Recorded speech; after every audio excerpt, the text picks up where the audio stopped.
Irmãos, que a graça e a paz do Senhor Jesus esteja com todos neste dia. Mais um domingo, primeiro domingo do mês de abril, em que não temos o culto presencial e também, pela primeira vez em muitos anos, não haverá celebração da ceia do Senhor neste dia. E nessa ocasião, irmãos, quero refletir com os amados a respeito do tema o valor de uma vida. O texto que vamos ler é em Mateus, no capítulo 16 e no verso de número 26, que nos diz assim: Pois que aproveita ao homem ganhar o mundo inteiro se perder a sua alma? Ou o que dará o homem em recompensa da sua alma?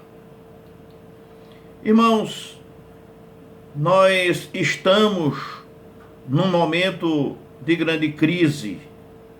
E nos momentos de grande crise, sejam elas de qualquer natureza, embora a que hoje estamos enfrentando seja uma crise de saúde que coloca a vida das pessoas em risco, bem como diversos problemas de natureza econômica e financeira.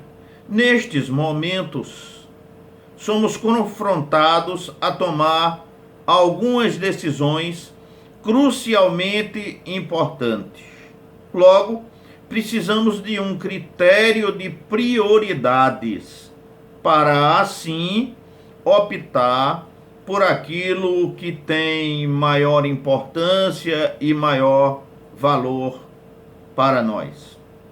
A grande celeuma de nossos dias são os empregos, a economia, a estabilidade, a segurança, em confronto com a saúde e a vida.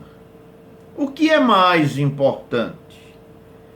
Nesta sexta-feira, a Organização Mundial de Saúde e o FMI, Fundo Monetário Internacional, deram uma entrevista conjunta onde, em resumo, o seu pronunciamento comum ficou assim definido: salvar vidas é um pré-requisito para salvar a economia. Aqui definida como meios de subsistência, referindo-se, obviamente, à pandemia como uma das horas mais sombrias da humanidade. Um dos ensinos distintivos de Jesus é o valor infinito do homem.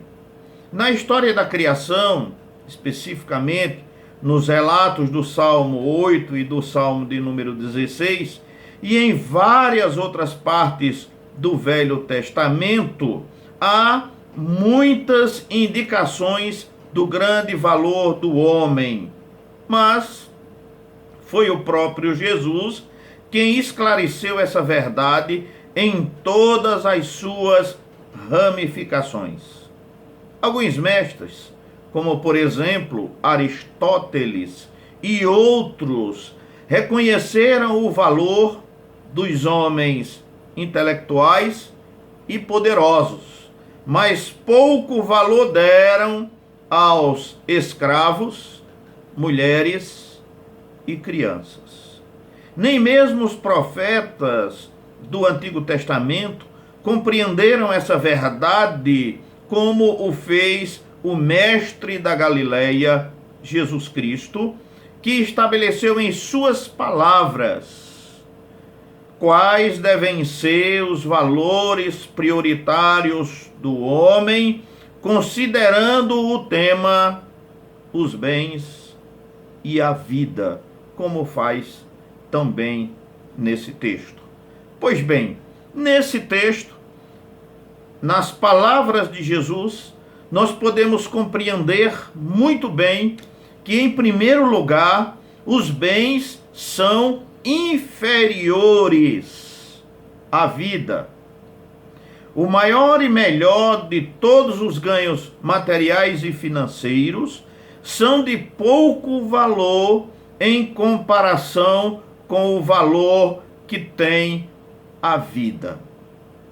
Em geral, os homens amam a vida e reconhecem o seu grande valor, mas não podem resistir à tentação de sacrificar a honra para ganhar o mundo.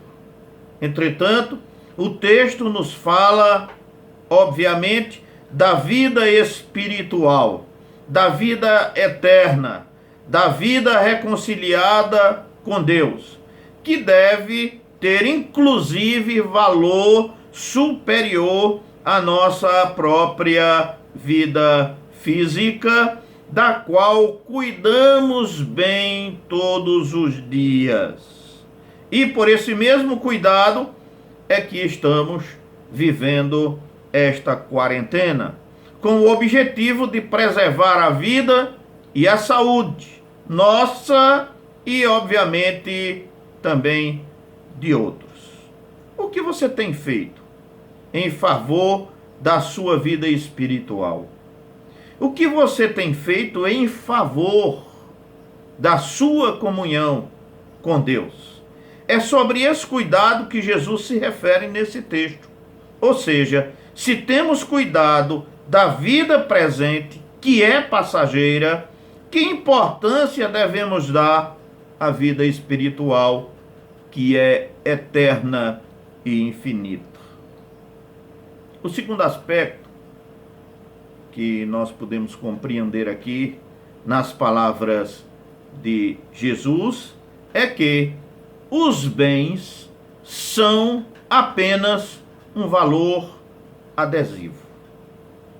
Os ganhos materiais têm e deve ter para nós um valor adesivo, um valor secundário e, por assim dizer, inferior ao valor que representa a vida.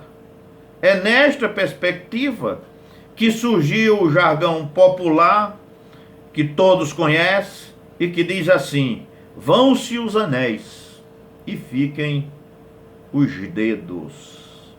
Neste momento difícil pelo qual passamos, os economistas estão preocupados com as questões financeiras e os profissionais de saúde com a vida. Qual destes dois aspectos merece mais o nosso cuidado? Jesus reconheceu a necessidade de ministrar e assistir às necessidades físicas, tinha, por assim dizer, misericórdia e agia com simpatia para com todos e principalmente com os pobres e desvalidos. Administrava as suas necessidades materiais, assistindo às multidões, e sempre reconhecia os valores materiais, sem, no entanto, se descuidar dos valores espirituais, ministrando sempre a palavra de Deus a todos aqueles que assistia. O povo da nossa época é muito materialista, confia muito nos ganhos materiais, nos confortos da vida, sem, no entanto, dar a atenção devida aos valores espirituais e à comunhão com Deus. Por isso, irmãos, amigos, que neste momento em que tanto se teme pela vida física, possamos refletir sobre a nossa vida espiritual, por acreditarmos que a nossa vida espiritual deve ter um valor maior do que o valor da nossa vida física. E já que priorizamos a vida em detrimento dos bens, que possamos também priorizar a vida espiritual em detrimento de todas as demais coisas. E ainda, um terceiro aspecto que queremos considerar nesse texto, e é que a vida não tem preço. A perda da vida é incomparável, é irreparável. Jesus diz em Lucas, no capítulo 12 e no verso de número 15, que a vida de um homem não consiste na abundância dos bens que este possui. Perdendo-se a riqueza, pode-se ganhá-la de novo.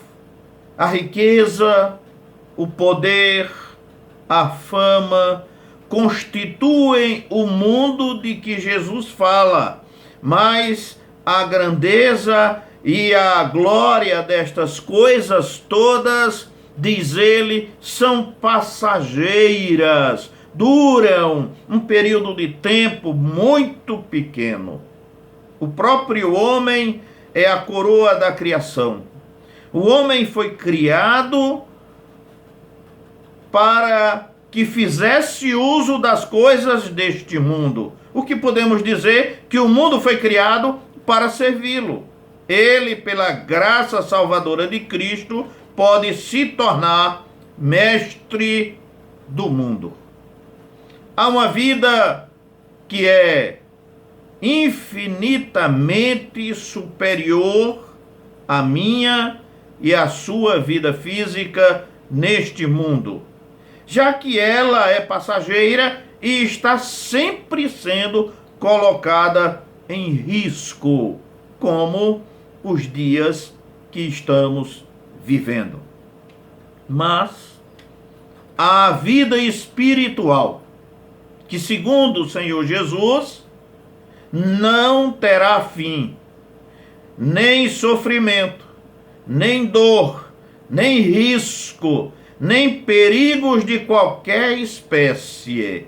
Esta é a vida eterna que poderá ser com ele ou sem ele. A perda da alma é eterna e por isso mesmo deve ser levada em conta e ocupar um lugar muito mais especial que a nossa vida física temporária, da qual temos tanto cuidado, principalmente em dias de grandes perigos. Jesus está a nos dizer que devemos cuidar muito mais, ou dar muito mais importância à nossa vida espiritual, que dura para sempre, que é eterna. Esse é o grande ensino desse texto.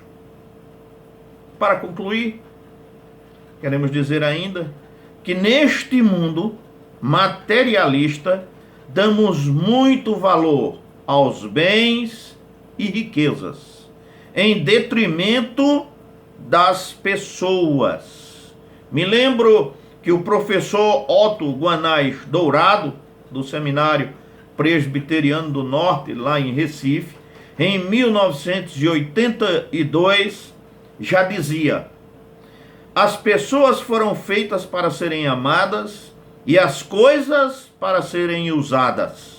Hoje, amamos as coisas e usamos as pessoas. Este é o estado atual em que os homens se encontram e não deveria ser uma surpresa para nós, como bem expressa Mark Lloyd Jones, que diz assim: aqueles que conhecem a Bíblia não deveriam estar surpresos com o estado atual do mundo. Por isso, diante das circunstâncias atuais, vamos, irmãos, aprender a valorizar a vida e as pessoas e, acima de tudo, a vida espiritual. Das palavras de Jesus, quando nos diz: buscai em primeiro lugar o reino de Deus e a sua justiça, e todas as demais coisas vos serão acrescentadas. Que o Senhor os abençoe ricamente, queridos, neste domingo em que, mais uma vez, permanecemos em quarentena. Vamos orar. Nosso Deus e Pai, te louvamos, Senhor, mais uma vez neste dia, pedimos a tua bênção para nós e que nós aprendamos, Senhor, a valorizar a vida em detrimento aos bens e, acima de tudo, para que possamos priorizar sobre todas as coisas a vida espiritual, porque esta sim é duradoura. Esta sim, como tu mesmo disseste, dura para sempre, é eterna. Em nome de Jesus é que te oramos. Amém.